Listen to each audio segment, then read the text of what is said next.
تو اب میں ایک بات عرض کروں، اسی طرح یزید کے بارے میں لوگ سوال پوچھتے ہیں یزید کیا، تو یزید کے بارے میں بھی دونوں طرف ہماری رائے کے حساب سے غلو ہے۔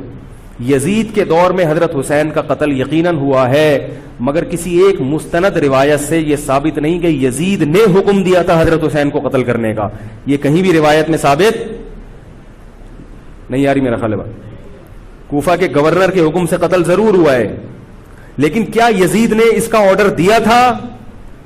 اس کا کسی مستند روایت میں ثبوت بولو بھائی نہیں ملتا، لیکن اس بنیاد پہ یزید کو رحمت اللہ علیہ کہنا یہ بھی غلط ہے۔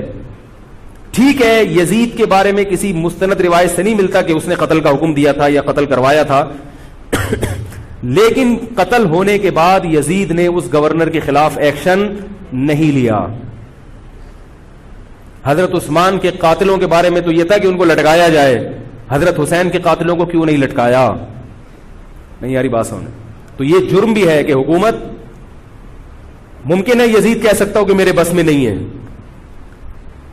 کہہ سکتا ہو کہ میرے بس میں نہیں ہے، تو بھائی آپ کے بس میں اگر نہیں ہے تو حضرت علی کے بس میں بھی نہیں تھا حضرت عثمان کے قاتلوں سے قصاص لینا۔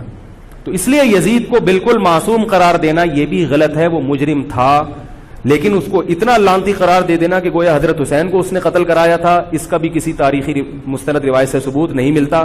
لہذا صحیح بات یہ ہے کہ نہ لعنت اللہ علیہ کا ہو نہ رحمت اللہ علیہ کا ہو، خام خواہ میں فضول چیزوں میں پڑھنے کی بولو بھائی ضرورت کیا ہے؟ قیامت کے دن آپ سے یزید کے بارے میں سوال، میرے سے کسی نے پوچھا کہ یزید کے بارے میں آپ کیا کہتے ہیں، میں نے کہا آپ کو جاپان کے جو بھی صدر ہے اس کے بارے میں پتہ ہے، چائنا کے بارے میں پتہ ہے؟ وہ کہہ رہے وہ تو کافر ہیں۔ میں نے کہا چلو مسلمانوں کے، علامہ اقبال کے بارے میں پوری رپورٹ ہے آپ کے پاس، تاریخ میں لاکھوں شخصیات ایسی ہیں جن کے بارے میں آپ کو نہیں پتا، تو یزید کے بارے میں بھی اگر نہیں پتا ہو تو میرا خیال ہے کوئی پریشان ہونے کی ضرورت نہیں ہے۔